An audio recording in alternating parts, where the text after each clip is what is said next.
Senhoras e senhores, se preparem para esse jogo da semana 8, tá? Dallas Cowboys e Denver Broncos promete muito. Dallas jogando fora de casa vem de uma vitória muito importante na divisão. O desafio, um Denver Broncos que fez história na semana passada contra o New York Giants. 33 pontos em um único quarto. E talvez o que eu vá contar aqui não seja novidade para os torcedores do Denver Broncos, mas para muita gente seja. Esse time está dependendo muito do quarto período. É a segunda vez nos últimos 3 jogos que esse time tem um chacoalhão quando mais importa e consegue resolver o jogo. Olha os números das últimas semanas. 0 touchdowns em 9 dos últimos 12 períodos, sendo a grande maioria na parte final do jogo. Semana passada estava zerado até o quarto período. Foi o time que mais fez pontos na história da NFL em um período quando estava zerado. Fora que é a segunda maior pontuação da história em um único período. Já o Dallas Cowboys não demorou tanto assim para esquentar contra o Washington Commanders, tá? O ataque foi responsável por 37 pontos, foi muito eficiente em terceiras descidas e 3 de 4 na red zone. E claro, o comandante desse ataque, Dak Prescott, tem muito a ver com isso. O camisa 4 vem jogado muito bem nas últimas semanas. 3 touchdowns e nenhuma interceptação, mais de 264 jardas, um rate de mais de 130, mais de 3 TDs sem nenhuma interceptação nos últimos 4 jogos, o rate acima de 120. E acho que ajudou muito o Batman ter o Robin de volta. CeeDee Lamb, 5 recepções, 110 jardas e um touchdown. E esse TD veio numa bomba de mais de 70 jardas para ele.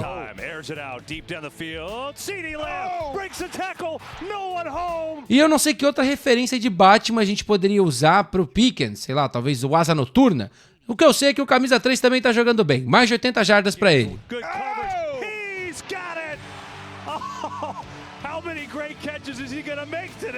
E além deles, a gente pode falar do tight end. Jake Ferguson teve 7 de 7, 29 jardas só, mais 2 touchdowns. 4 jogos seguidos com pelo menos um TD. E olha, se esse ataque encarar a mesma defesa de Denver da semana passada, vai ter muito sucesso. Muita gente imaginava um jogo difícil para Jackson Dart, mas a verdade é que o calouro teve o melhor jogo da sua carreira. Distribuiu mais de 150 jardas para tight ends, Wan'Dale Robinson teve mais de 80 jardas, Dart passou para quase 300, mas a verdade é que isso não é o normal dessa defesa.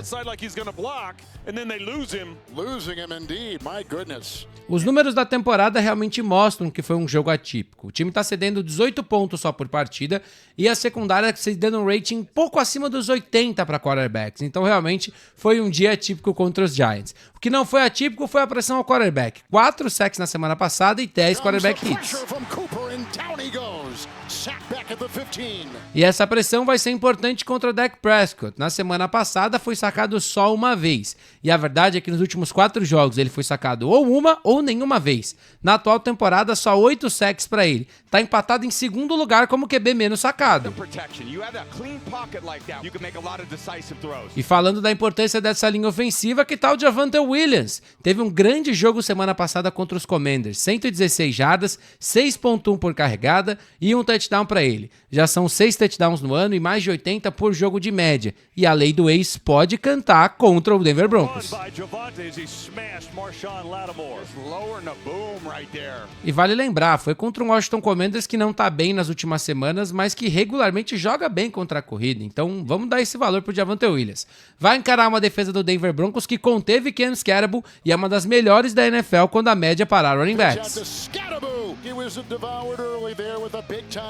Agora a gente precisa falar do outro lado da moeda. Bo Nix e o seu ataque. 279 jardas para ele, 2 touchdowns e uma virada incrível pro camisa número 10. Mas um rating de 83.7 fala muito sobre o que foi o jogo da semana passada. Muita inconsistência por boa parte do jogo.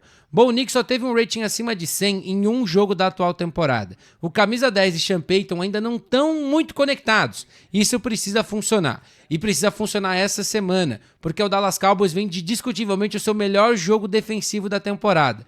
Menos de 220 jardas, um touchdown cedido só, rating abaixo de 70 e uma pick six. É claro que a gente tem que levar em consideração que encarou um Commanders que estava sem McLaurin, que perdeu de Buscema, que perdeu Jaden Daniels durante o jogo.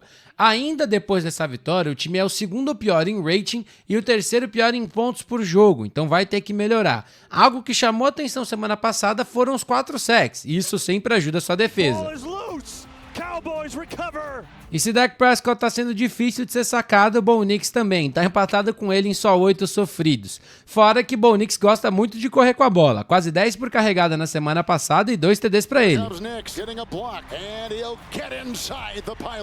E falando de jogo corrido, a gente tem que destacar J.K. Dobbins, o camisa 27 vem de um bom jogo, 81 jardas pra ele, quase 6 por carregada, mais de 75 jardas em 5 dos últimos 6 jogos. Vai encarar uma defesa do Dallas Cowboys que conseguiu ter um bom jogo contra os running backs do Commanders. Teve bons momentos ali de parada, mas Jaden Daniels conseguiu correr bem com a bola e foram 2 TDs cedidos pelo chão. Então vai ter que tomar muito cuidado para conter Bo Nix e não permitir uma festa. Ainda falando dessa defesa, olhando para a secundária, ela teve alguns problemas contra os Commanders. Cedeu pouco mais de 50 jardas para 2 recebedores diferentes. E o Denver Broncos tem vários alvos, começando por Evan Ingram. A gente também pode falar de Mims, que teve uma recepção muito importante no final do jogo e 85 jardas para ele. E claro, a gente tem que falar de Courtland Sutton, 87 jardas para ele, principal recebedor, mais de 80 jardas em 4 dos últimos 5 jogos para o jogador do Colorado. O Denver Broncos vem dominando esse confronto, são 7 vitórias consecutivas contra o Dallas Cowboys, então o time quer tentar reverter isso. Vale lembrar que esses dois times já se encararam num Super Bowl em 1977. In New Orleans for Super Bowl XII, the Cowboys faced not only Denver, but Bronco Mania. However, emotion rarely if ever spells execution, the trademark of the Dallas defense. When the clock struck 12, it was doomsday in the dome, the sacking of Cinderella. Sometimes the best teams do not always win. This was not the case in 1977.